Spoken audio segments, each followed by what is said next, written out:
change? Just short answer.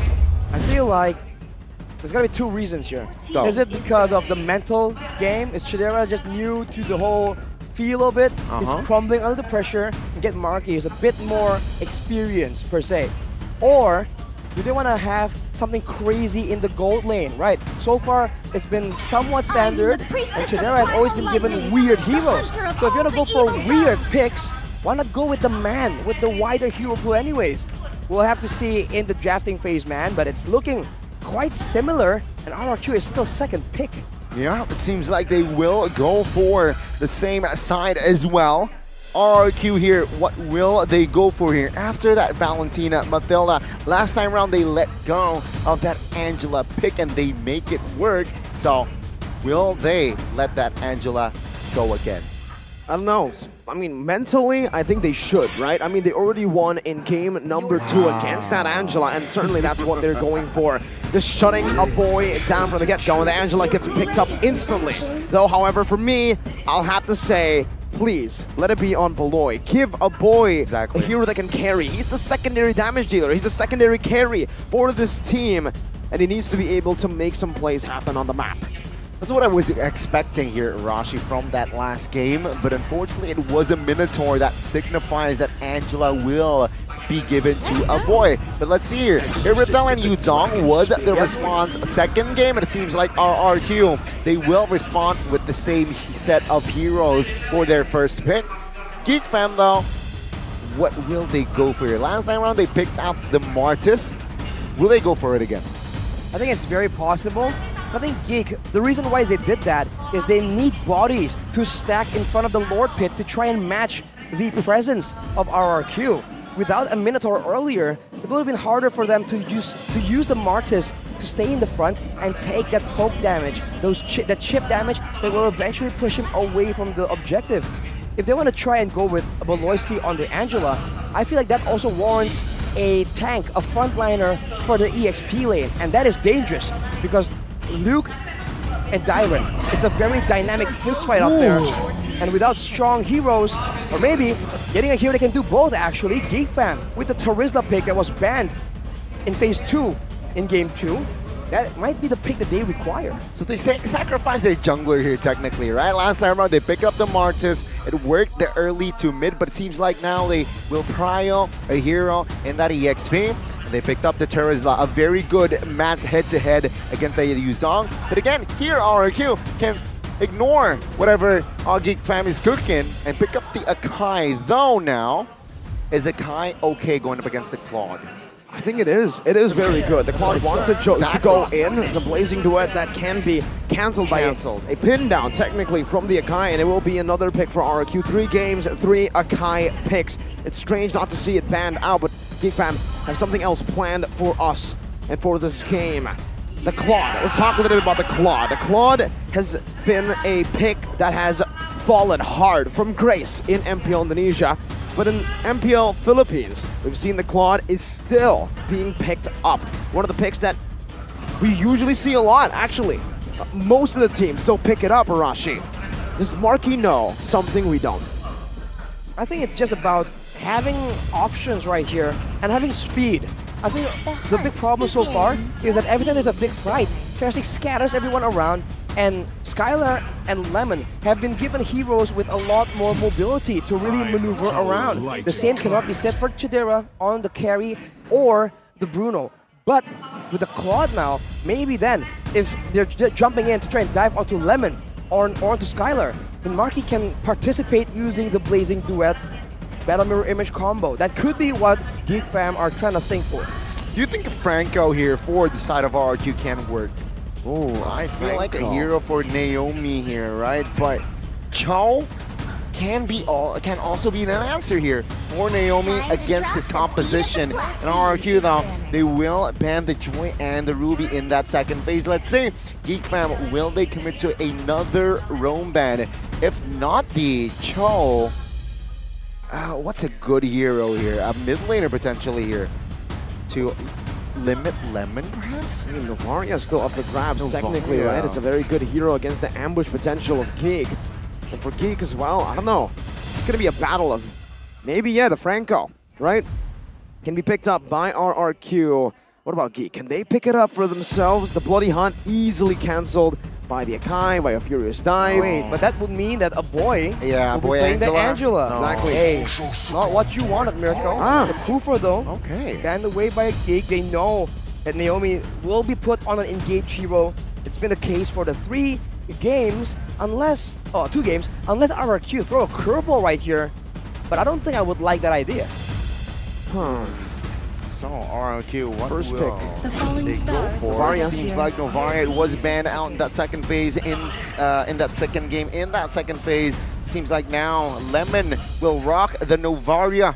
GEEK fam with this response here with the additional hero that is long range burst poke type hero.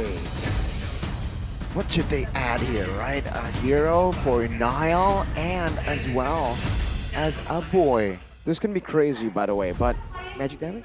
we haven't seen the Lolita at all. Novaria, Irithel, 2 heroes that can be bounced back with the Guardian's Bulwark. The Lancelot, signature pick for Nile. Now it comes down to if we're going to see a mage or if we're going to see a roamer for GEEK fam. My personal opinion, I'd love to see a boy on some damage dealing Lilia. heroes.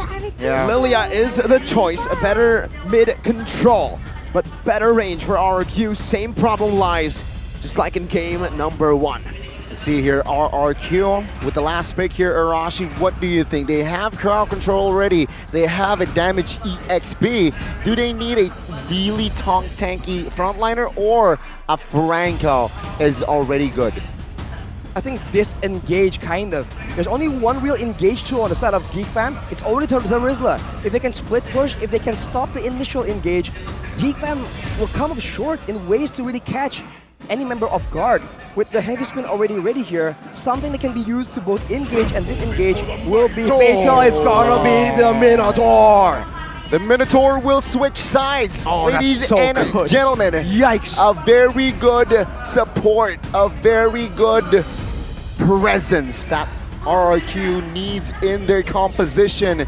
Wow, it's looking like a very scary composition here that has been established by the side of Kings of Kings. Ladies and gentlemen, again, RRQ match point. GEEK fam, they need to win this game to prolong this series, but this is it. The 10 heroes that will enter the Land of Dawn. Who will take it? Is it gonna be RRQ or, well, GEEK fam? Whoa, passing through each portal to get into the Land of Dawn. Arashi, Gani, one last hope for GEEK fam. They want to stay in the upper brackets. It's time. It's time! Match point for RRQ. Can GEEK fam 5 handle seconds the till the pressure? enemy reaches the Land of Dawn, battlefield. here we Smash them. go. Just like that, ladies and gentlemen, we are underway.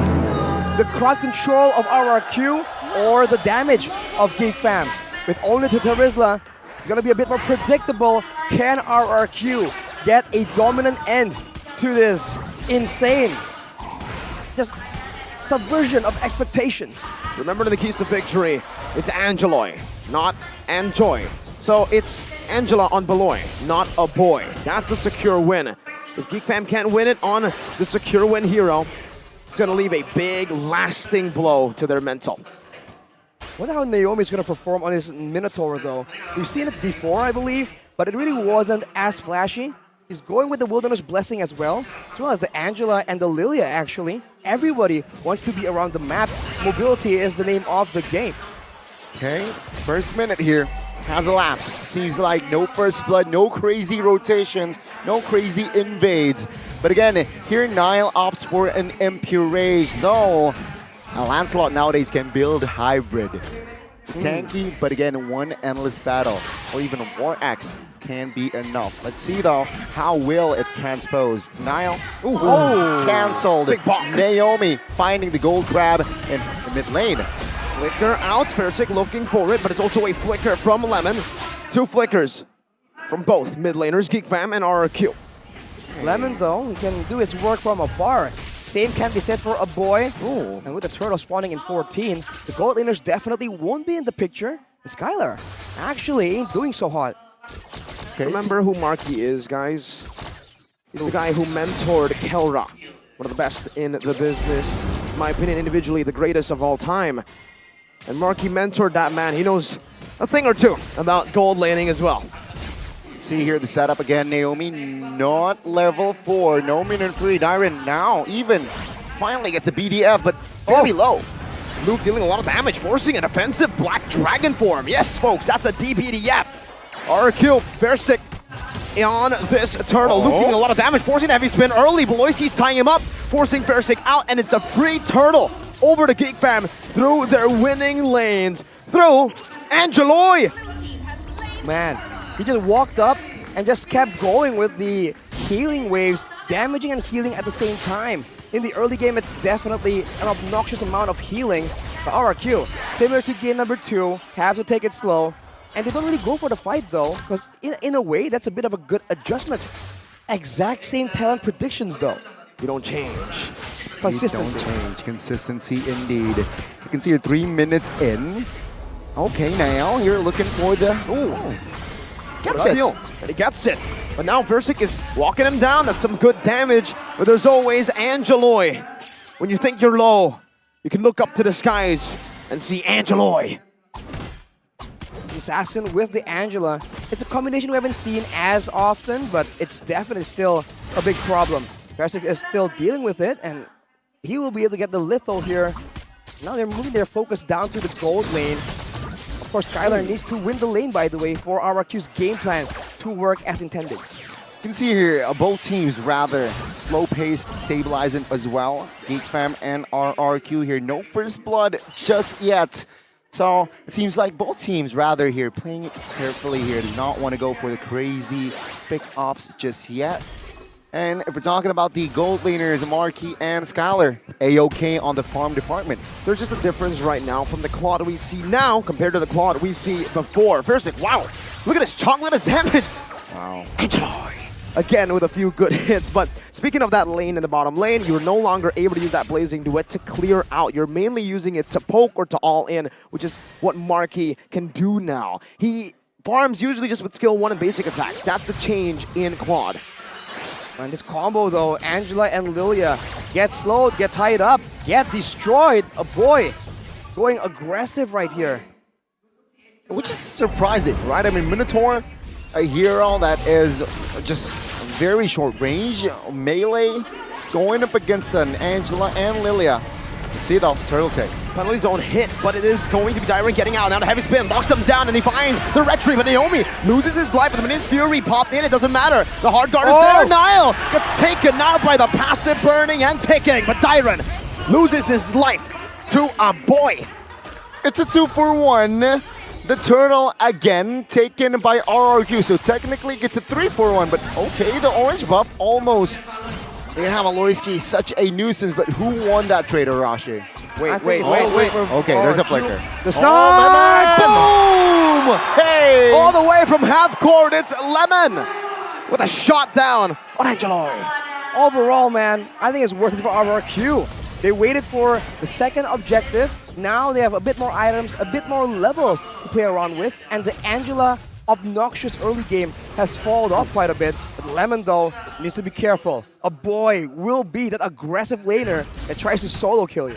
This is why a boy is such a very, very strong mid laner. His poke damage, he knows his Lilia, and he knows his potential on that hero. And again, the poking damage, the burst that he can provide already forced Lemon to burn the spell.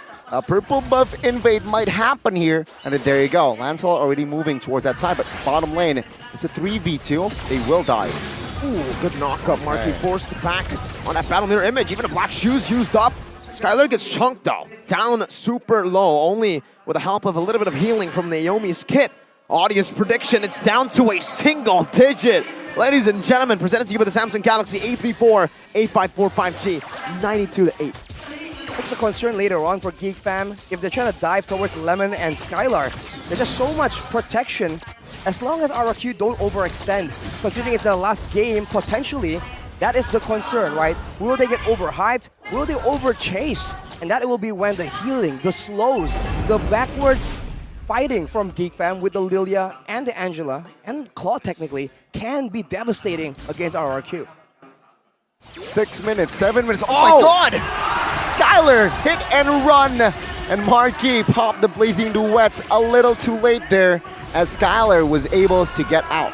That's a heavy spin, locking Niall as well. He's able to use the Thorn Rose to evade for a bit, but in his fury, he had to petrify everything. Oh, what? But it's still a boy who finds it. Now, with the black shoes, getting out, the flicker as well. Luke still in the midst of it all. Naomi taken low. Now going at it, onto Ferris with a hard guard. He can continue to go forward. That's an Astral Sphere not connecting, but the Panda has been hammered down and splashed by some damage from Baloy. Goodness. GEEK fan, man, they are stepping off the gas, and first it gets taken out. Even the mid-structure here. GEEK fam. Baloy? Oh, almost. But Marquis already got the golden staff here, Arashi. Even though, technically, structure-wise in that bottom lane, Marquis lost that lane. But I feel like he's active now. He's active, but he is still losing on gold. It's to be expected from, the Irrital in the hands of Skylar. But with the turret down, now Marquis won't have as much space to work with. Although without the mid-turret available for RRQ, this means that there is less safe areas for them to walk away from, more distance that GEEK fan can chase down and constantly slow with the Lilia, with the Angela as well. So they need to be a bit more careful, especially if they're contesting anywhere near that mid lane. That's a good timer, by the way. To get the golden staff, 8 minutes in, Marquis doing a pretty good job on this hero that has fallen in priority quite hard in MPL Indonesia. Meanwhile, up top, wow, Niall giving quite a bit of damage onto Dyron, forcing him back and giving Marquis some more space to climb up. His next item should be, if it's safe, Moon of Nature, and he wants to go for more damage, Corrosion Scythe, Penetration, Melfic Roar. Very, very dynamic build. Oh, what? Boom. Lemon. Almost. And again here now, jumps in. But it seems like, again, GEEK fam here, what are they trying to do? It seems like they are trying to have more control in the mid, because of course they have taken that structure in the mid lane, so they will definitely play around that area more. Meanwhile, RRQ, they're still waiting on Skylar. That's it. That's about it. Well, RRQ now, they're a lot more one-dimensional. Earlier there was a Sicilian, but now it's all Skylar. They're going in, they're tying him up, but Baloy is forced to flick around and Skylar gets out. Meanwhile, Lemon is sent to help his gold laner. Skylar with a sprint already used, but a flicker and purify has been used up by GEEK fam, and again, no hard guard. The patience. Yeah, the patience. It's gonna be the key here, entering the first Lord Arashi. And can GEEK fam go for this contest? He has it. Well, Niall has that ORX and Thunderbelt on his way towards the Guardian helmet. So still tanky items here prioritized by Niall. But top lane, what's the top lane looking like? Hey, Skylar, minute 10, already given the orange buff. Marquis has the blazing duet again. Meanwhile, Skylar, the heavy crossbow still on cooldown. Niall picks up the purple, gets out with the puncture. Fersic. On to Luke. He's, clean maneuver. Happy fancy feet. Oh my God, Luke. Well, taking a lot of damage, but it's a bit of a weird situation here. RRQ are the ones dictating. GEEK fam are the ones with more maneuverability, and they go for Skylar! Oh my God, Marquis! With a blazing duet! Finds Skylar again, no sprint! And it helped this time. A boy's able to chunk Naomi. Wait, he might be going for more under the turret. Naomi and Lemon forced back entirely. Baloy in the front, Dyron moving forward. Baloy getting some healing as Niall has rotated over to help his roamer. Baloy able to escape for now. That's a BDF used up, the Black Dragon form. Versik has a heavy spin. It'll come down to this. Now, Baloy gonna be targeted down in the back line by Dyron. Versik goes in very low. Defensive execution and a retreat from Niall. 2 for 1. GEEK fam strikes back. Marquis takes Lemon down. The savior, the solution for GEEK. The solution indeed, and GEEK fam, they don't stop there. RRQ, they're in shambles right now. Oh my lord, Arashi, walk us through what happened and take a look at the momentum that GEEK fam has right now. It is unstoppable. That's crazy. They have the lead in the setups. They had the better lead in the damage output as well. We said on RRQ, they have a lot more crowd control, but GEEK fam have a lot more AoE to work with. With the Claude and with the Lilia, it's a lot of damage being thrown around. And compared to the Lilia, Lemon cannot output the damage as decisively. So now they're losing in an all-in situation. Now they're the ones that need to try and find a pickoff or find some poke damage before the real fight even begins. Because otherwise, GEEK Fam will just win by default. The super sub is looking very scary here for the Kings of Kings. Can they pull this off? Base turret 1 falls. No, but both teams here not yet pulled the trigger. Not yet. That's some good damage on Marky though. That might be the sign to pull the trigger. There's a wave down below. There's also some healing from Beloy. Gets Marky back to a quarter of his HP. Natural Echo connects onto Five, Niall now jumps with a puncture onto Skyler. Dealing a lot of damage onto the back. My God! What the heck? Now locked down with a heavy spin. Niall brought back to the team. He should be fine. He should be good with the recalls. That's style. That's class. He found Skyler, the spearhead of RRQ. Luke with the penalty zone. Marky with the blazing duet. Now Naomi. Minus Fury, defensive. Niall moves forward. The base wide open. Marky on it right now. That's a Black Dragon for him, petrifying Marky. But GEEK, they found the solution. A convincing win at match point. There will be no clean sweep tonight. GEEK Fam, they were able to show some class, and take a look at the man on your screen. The duo from PH, Marky, the super sub. He finds the solution in that game, and RRQ, they have no answer for Mr. Marky. Man, what was that? Now we're just completely on fire. It's almost a boy. It seems like with the presence of Marky, the whole squad, they just